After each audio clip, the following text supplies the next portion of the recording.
Hello and welcome to another episode of the Student Loan Planner Podcast. Today we're going to talk about some new PSLF restrictions and coming employer PSLF, or I should say bans on employers for employees receiving PSLF that the Trump administration is talking about doing.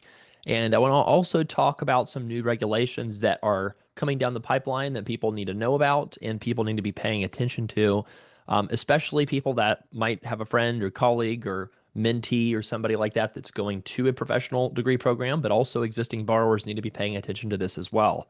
So first, let me talk about the PSLF employer bans that the Trump administration is talking about. So there is a proposal, essentially it's a series of rules, and the rules are essentially trying to restrict PSLF and ban PSLF for employers the current administration does not like. And let me explain how they're trying to do that. So the new regulations essentially say that if employers are involved in, essentially participating in a quote substantial illegal purpose end quote, then they would potentially lose access to PSLF, and their employees would lose access to PSLF, and the employees would have no recourse and no way to appeal. So these are the main 4 bullet points of employers that could face restrictions if they're doing any of the following 4, according to the current Department of Education. So, first one, facilitating the violation of federal immigration laws. Number 2, providing or facilitating certain medical services to transgender youth. Number 3, facilitating illegal discrimination, end quote. Number 4, violating state law. So, if we think about what these 4 are really trying to target, so, obviously the first one with, facilitating violation of federal immigration law, that is really targeted, I think, the most directly is the nonprofits, helping people get asylum, legal aid services, that kind of thing. Those would be the most obviously targeted groups, but those are fairly small employers in terms of the number of employees that they have. So I think that the bigger risk for this would be some sort of very large medical system that is maybe particularly known for being progressive in the way it handles patient care, for example. That would be my thinking on that. So if I think about the, kind of employers that would be targeted around this, it's probably going to be, big healthcare groups in blue states would be the most obvious target. And I think that this is kind of designed to give a stick to the administration to, essentially force or scare these, healthcare organizations into, not, into basically complying with, any ICE, raids that they want to do or any kind of arrests they want to do. I think they want to make sure that these employers probably have a higher hurdle for, essentially, I don't know if there's any. I'm not super familiar with the way healthcare organizations treat folks with undocumented status in terms of like if they're required to disclose that or if they have policies to shield that information. I honestly don't know. But, there's definitely with these new PSLF rules, I think they're trying to target hospitals to try to make hospitals, share more information with immigration law enforcement authorities. I don't think that they are expecting, healthcare organizations to proactively let law enforcement know that people are undocumented, but I do think that they're trying to, make healthcare organizations comply with what they're trying to do in immigration. So number 2, providing or facilitating medical services to transgender youth. So again, this most obvious target would be healthcare systems, obviously, right? Because that's who provides medical services to transgender youth. It's healthcare employers. And so I think that that will certainly have a chilling effect on healthcare organizations that have provided that those services from continuing to do so. But that's one of the goals, I think, of these regulations the administration has. Number 3, facilitating illegal discrimination. I'm less clear on what this is going after, what this means. I think it could simply mean, going after, corporate and healthcare group, or nonprofit group, programs that would be quote unquote called, quote unquote DEI programs. I think that they would be trying to, again, discourage that and maybe, potentially making an argument that, certain employers should lose, PSLF status because they are promoting those types of diversity programs. But again, that's open to guessing. I'm not sure what their goal is on that. Violating state law. Again, not real sure about what that means, but presumably this is just an additional thing to be able to have if like you, for example, have a red state, but you have a blue city, that's in a red state, and that blue city runs very progressively politically in terms of how it does things compared to the state itself. I guess one example would be sort of like North Carolina. North Carolina's got a gerrymander on the state legislature, and so Republicans control the state government, often override vetoes of the governor, who's a Democrat. But there's areas that are very blue in North Carolina, like Charlotte, and where I live in the Triangle and stuff like that. So I think that maybe that's partly what they're going after there. Is if a city is trying to have let's say a sanctuary city law or something like that. I mean, it's sort of like maybe, maybe that's what it's, but then that's kind of also tied into immigration, which was the number one point in these, list of four categories that they're looking for. So I will say this, folks can be a little bit comfortable knowing that, that they are looking for a headline grabbing target with these rules, right? They're not going to be, I don't think, enforcing these, regulations, just in an extreme way in terms of volume, right? In terms of how many employers they will deny PSLF to. I don't think you're going to see thousands of employers become disqualified from PSLF due to these rules. I think they want these rules essentially as a way to push and force and coerce employers to do things that they want to do. Now, they would say, well, we are using PSLF to essentially, make sure that taxpayers don't pay for, employers doing, activities that don't comply with the law. That would be what the administration would say. Opponents, of course, would say that this is an illegal, essentially use of power to try to force private employers to, to take certain actions, which is legal. So that's what opponents would say. And so that's why we're going to see a court battle over this. I think most people that listen to this pod don't have to worry that are going for PSLF. I think that you should be able to breathe easy for most people, not all people, though, because we do have people on our email list from legal aid groups and from immigration advocacy groups and, different kinds of organizations that, very much could be targeted with these regs. And I do think that, if you think about the ability of the PSLF help tool where it's got all the employers listed, I would imagine that they might start with doing just a CSV export dump of all the employer names and literally just like control F immigration, control F transgender, control F, whatever other thing that they're trying to target, right? And then I think that you want to try to find a foil if you're the administration of, the perfect, example of why these regulations are reasonable. So you're going to try to find some, very, just whatever the easiest sort of target is what I think they'll try to choose. But this is going to be litigated. This is going to go through the battles because the reality is that Congress never did put restrictions on the kind of employer except for certain kinds of things like political organizations. I think labor union. There's a couple ones that are called out as like these definitely don't qualify for PSLF.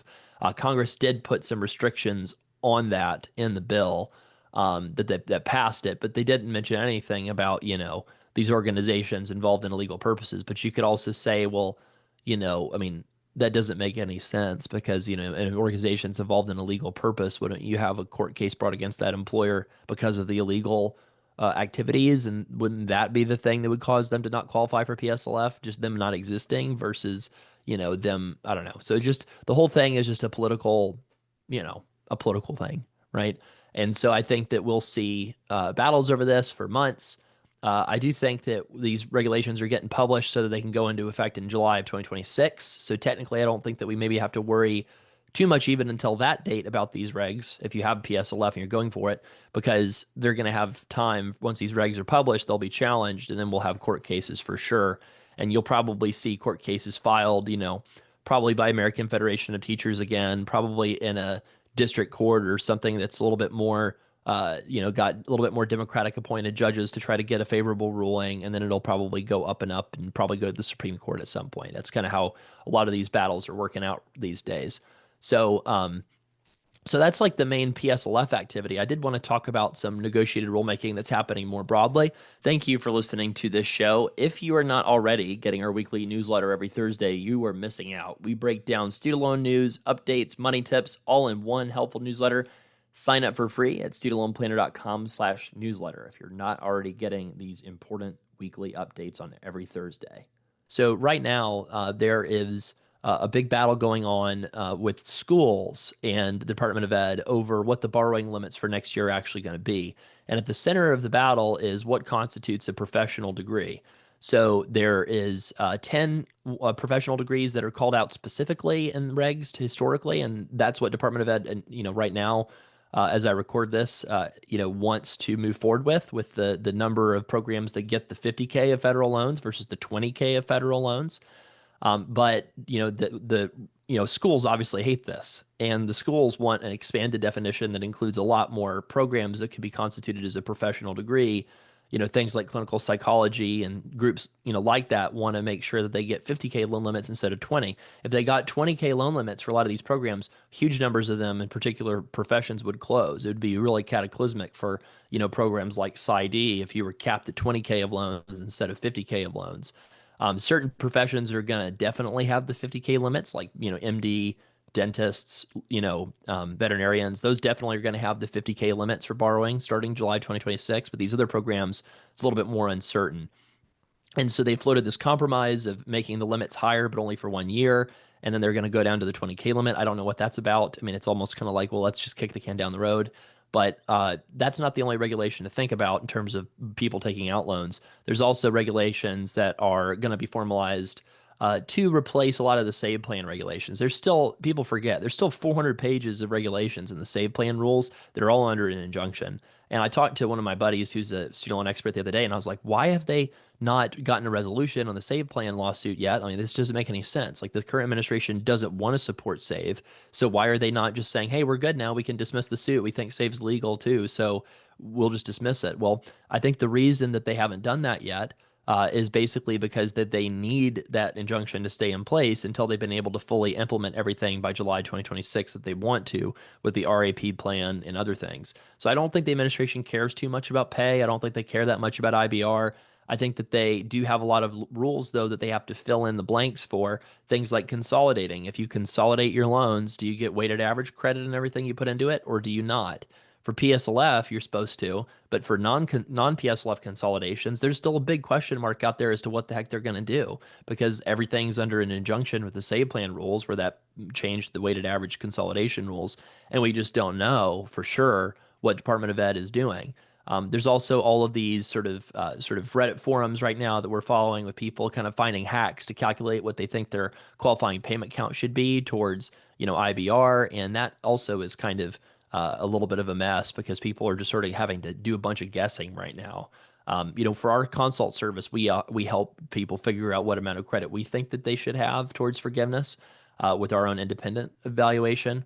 But it is interesting to think about, how people are scrambling just to figure this out to try to get an idea of, like, are they actually on track? Can Department of Ed actually tell them how much credit they have? So people are, I think, rightly confused. But I will say that I think we'll get a little bit more clarity maybe next week because we're having the negotiated rulemaking committee meet and put some more proposals out there. I think they're going to hash some things out in public, or at least tip their hand of what their hand is, of what they're thinking about doing. And remember, with negotiated rulemaking, you have to have unanimous consent across all the stakeholders and Department of Ed for a rule to just be adopted. And if there's anybody that says, well, I disagree with this, then Department of Ed can just come in and do whatever it wants. So we'll have to watch and see what this next week looks like for negotiated rulemaking. It'll be really quite interesting to follow. A couple other things to think about if you have, if you have loans that you're paying back, and I'll call out two different kinds. If you have a mortgage, if your interest rate is above 7%, but even if it's a adjustable mortgage that's above 6, it's not a bad idea to take a look at refinancing rates right now. We have programs on our website that enable you to search doctor mortgage programs, which, just to be transparent, are really mostly only for dentists, physicians, and veterinarians. Other professions generally do not qualify for doctor mortgages by and large. So if you fit into one of those three occupations and you have an interest rate above 6% of your mortgage, you can go to studentloanplanner.com and you can go in the menu to our mortgages section, and then you can click on the doctor mortgages page, and then you can essentially ask for comparison quotes for a mortgage refinance if you know that that's something that you could do that could save you money. In the same token, for people who have federal student loans, we are seeing a huge number of people, in particular people with loans above 200K, that are refinancing right now through our site. And recall that we've got the best cash bonuses that I'm aware of anywhere on our website for student loan refinancing. And I think what people are doing is they're just sort of deciding, okay, I'm not going to get any subsidies on RAP. My income's too high. I'm not going to get any forgiveness on IBR. And in some cases, people are new borrowers as of before 2014, so they don't qualify for new IBR. So their only option is old IBR in some cases. And I think they're looking at their old IBR path and they're seeing that that's going to result in high payments anyway. They're going to pay it off anyway. And they're looking at their 7, 8, or even 9% interest on some of their loans. And they're saying, I just want to be done with this. And I don't blame you. And if that's you, if you have federal loans that you're ready to refinance, studentloanplanner.com/refi, REFI, or just go to our website, studentloanplanner.com, and click on that refinancing. Click on any link that says refinancing and then go to our table of lenders. And you need to shop at least 2 or 3. We try to put the top performing ones near the top of those tables. So, at least check, 1 and 2, but preferably as many as you have patience to check with, and see if you can get a lower rate. There's no downside. I tell people with federal loans, you want to be getting at least a 1% better rate to justify giving up, protections. But to be honest, the protections are a lot worse for federal student loans. You can't just, delay with long-term forbearance anymore. You can't qualify for ultra low payments anymore in most cases like you used to be able to, if you have a high income for your prior taxable income. So, I would say for federal loans, get at least a 1% better rate to pull the trigger and refinance. Remember that you can refinance a part. I generally don't recommend that. I generally tell people to do all of it or none of it. But sometimes there are some loans that are like 5% Stafford loans, and then you've got a bunch of 6 and up percent grad plus. And so you could refinance, just stuff that's higher and leave the stuff that's lower rate alone. That's an option too. And then, for private loans, you have already private loans of any kind. If you get a lower rate at all, it's a good idea to refinance. So if you get a lower rate, even of a 0.25% lower, that's actually still a good idea to refinance. Why? Because unlike a mortgage refinance where there's a little bit of closing costs, right? That's why they say for a mortgage, you want to get a 1% lower rate to justify refinancing your mortgage because of closing costs. There's slight closing costs of a few thousand on average, I think, for many mortgages when you're doing a refi. So you have to be willing to not, you have to be kind of thinking that you're going to not do a refi again on your mortgage for maybe a year plus. You're going to be in the home for a little while, right? To break even on the refi, which usually happens fairly quick if you're getting the 1% lower mortgage rate. For student loan refinancing, since we give cash bonuses on our website to people who refi through us, there's a negative origination fee and you get interest rate savings. The only time I would not do a student loan refinance, assuming that's the right long-term strategy, of course, is if you have a house you're about to buy, because refinancing your student loans has a temporary, maybe 20 to 50 kind of point impact on your credit, could have that kind of impact, and that's a temporary impact. And the only time that matters is if you're about to buy a house. And if you have an 800 something credit score or high 700 something credit score, I don't think that really even matters. You could probably buy a house and refi in the same week if you have a very high score. I just like to tell people, like, when would I not apply for a refinance? Like right before you buy a house, just because you want your credit to be just as pristine as possible going into buying that house. If you're doing a mortgage refi and a student loan refi in the same sort of time, I would just do both if you need to, because I don't think it matters that much. The refi is not something you have to do. The refi is just something you want to see if you can do on the mortgage and see what your rates would be. Also, keep in mind your required payment needs to be very manageable whenever you refi. It's never a good idea to do a 5-year refi just because the rate's the lowest if you also have other goals you're working towards, right? So I like to tell people refi ladder it. So you do for student loans at least. So you do like a 20-year pay down a bunch and then do a 10-year pay down a bunch and then do a 5-year and then write it, pay it down to zero. And each time you refi, it's through a different lender. If you do it through our website, you get a cash bonus each time you do it if your amount is, a certain like 6 figures or up, basically.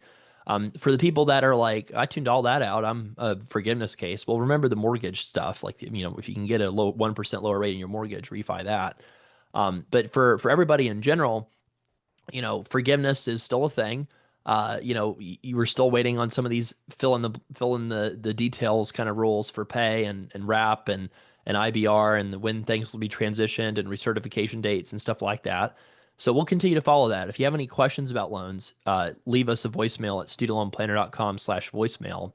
And know that maybe in a few days we might discuss in our email list to our email list subscribers whether or not we have a space to do tax services for folks for the upcoming filing season. So remember that 2025 will be very important for income-driven repayment. Most people will have to use their 2025 tax return even if they have a 2027 filing date. And a lot of people that need to change repayment plans from save forbearance to IBR or something like that will have to have their 2025 tax returns be very much scrutinized, which means you want to look at how you file your married filing separate status. How did you do with your write-offs, with your AGI being low? Did you split your income right on the 8958 if you're living in a community property state? So all kinds of stuff that we'll talk about. Maybe we'll probably have a tax episode at some point just to kind of jump into the boring stuff that saves people a lot of money. Thank you for listening to the Student Loan Planner podcast. If you, of course, need a consult, studentloanplanner.com/book. And thank you so much for listening. We really appreciate everyone that listens to the show. Are you on the free Student Loan Planner email list? If yes, you could upgrade your experience and discover student loan loopholes so good they might get repealed if I talk about them publicly. Find out my very best thought leadership that I really just can't be super open about anymore, unfortunately. If you want to get our very best tips, not just the ones that I can share for free, then go to studentloanplanner.com/insider to get a special discount for your year membership. That's studentloanplanner.com/insider and get our very best dozens of bonus content and tips that's going to save you money and get you out of student debt faster.